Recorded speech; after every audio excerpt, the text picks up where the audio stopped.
Alright guys, welcome back to the channel. So today we're going to be wrapping up this E46 flip. So we actually paid $650 for this manual E46 with the slick top. This is so far what we've done. So we did an oil change that cost us about $50. It was $40 for the oil, $10 for the filter. Did the air filter, that was $22. We ended up doing a fuel pump. We just got to use fuel pump, $50. Mass airflow sensor repair, we just had to splice some connectors onto the existing wiring on the car. Then we gave the car a car wash. It cost us about like $5 to get it all cleaned up. After that, we put about $20 in fuel. So in parts, we're in it $152, and overall, we're in it $802. Now we still got to get this thing fully completed. We are missing a few things, so let's get to that. We got some kidney grills. These are the chrome ones. We get them for like 40 bucks. The chrome ones do come off the 330 CIs. To install these kidney grills, those will just be pushed into the hood. It will take a lot of force, and but just hold it really good so you don't bust through it. So, ta-da! Alright guys, so now we're going to be installing new side view mirrors. Both our mirrors look like this right now, so we're going to get those swapped out. To remove these mirrors, all you really have to do is just pry on them. Just send it. It's right here. Just wiggle them out. Perfect. So, doing improved. We did end up paying $34 for these side mirrors. This is what we get for buying Amazon, China, same stuff, but they gave us the wrong one. They gave us two driver's sides. So we're going to go to our parts card. So we're just going to pull this mirror out without breaking it.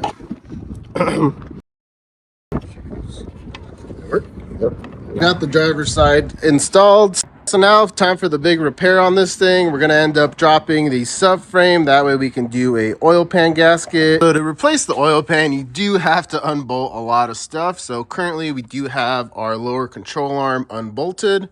Then we do have our brace underneath the car. It's that right there. Then from that, we did disconnect our rack and pinion and our subframe as well.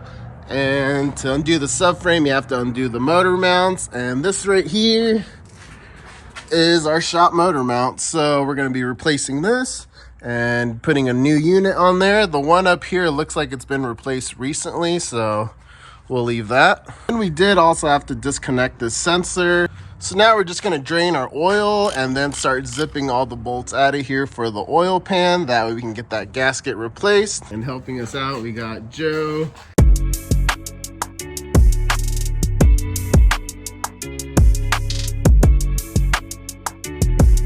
Alright guys, so we have the pan loose, but apparently we have to take out this power steering pump to get that out. So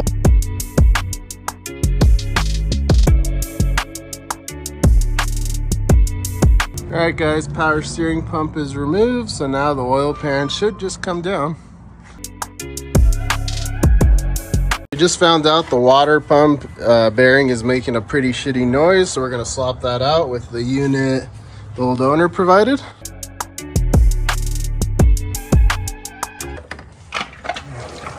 We got the new water pump on there. So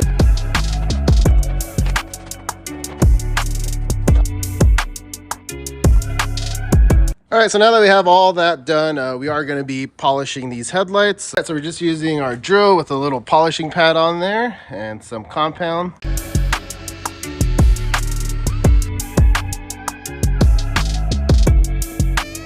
These are our current results. I think they turned out pretty good. This is the passenger side that we haven't done. As you can see, it's all foggy still, and this one's crystal clear.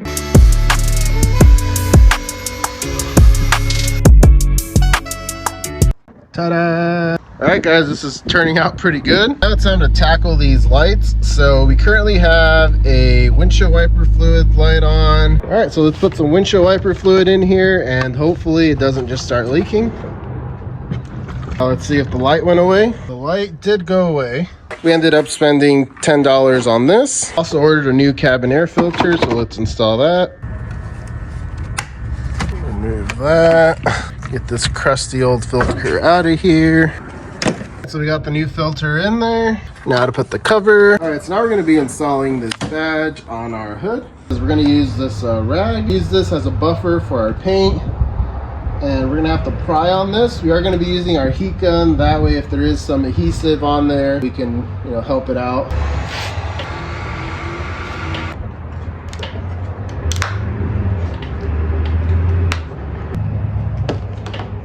All right, so we got it out.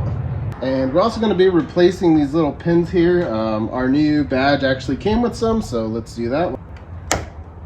One. Now I get this.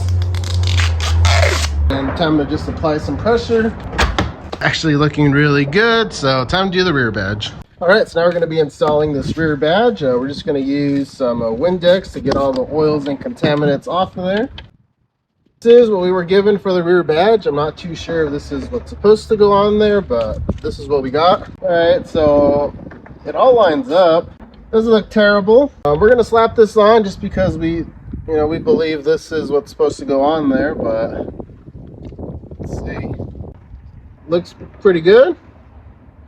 Now just to remove this. Seems like it's gonna work, guys. So we ended up paying $18 for the front badge and $13 for the rear badge. We should have a oil maintenance light on, and there it goes. And we also have a rear tail light out. All right, so now we're just trying to figure out what's going on with that rear tail light. So it's saying it's the passenger side, so let's go check it out. All right, so the running light works. Hit the brakes. Brake light works. Turn signal works. Reverse light. Reverse lights also work. Let's see. License plate lights work. Yeah, they all seem to work. Do the other side. Blinker. Reverse. All right, it all looks good. Now we're going to be installing these brand new tires on here. These are just some Saloon tires. I paid $250 for the whole set, so figured that was a good deal. So now it's time to get these off of here and get the tires swapped out.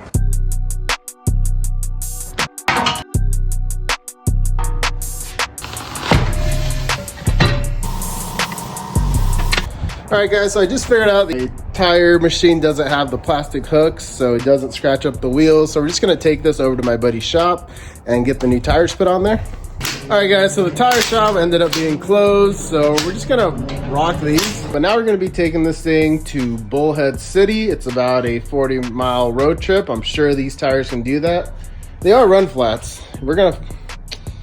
yeah, hope we do have a good spare, so I guess worst case we'll put that on, but again, they are run flats. They are a little old.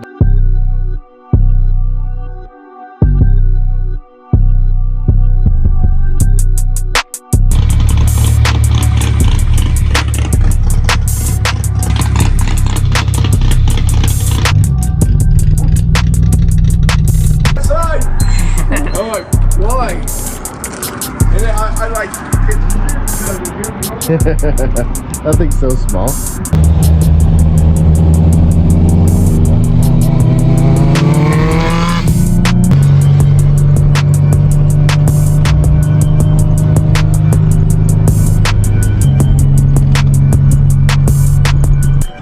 All right, guys, so the car made it.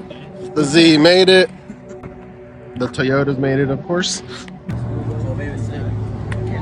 You want to buy it?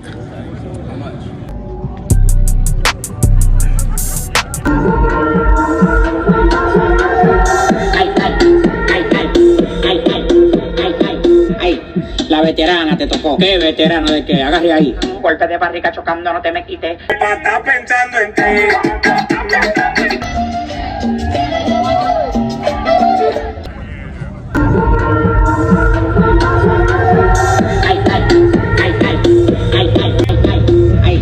La veterana. ¿Qué veterano de qué? Agarre de barriga chocando, no te me quites. Okay, so we made it back from Bullhead City. The car drove absolutely amazing. That E46 actually runs and drives pretty good. So if you guys are interested in, buying that thing, let us know. So in the next video, we're going to be talking about what we got going on with my E46. We actually are doing quite a bit to it, getting it ready for the next drift event in Las Vegas. It's on the 25th. Here's the flyer. So if you guys are enjoying the content, make sure to subscribe and like this video. It really helps out. Peace.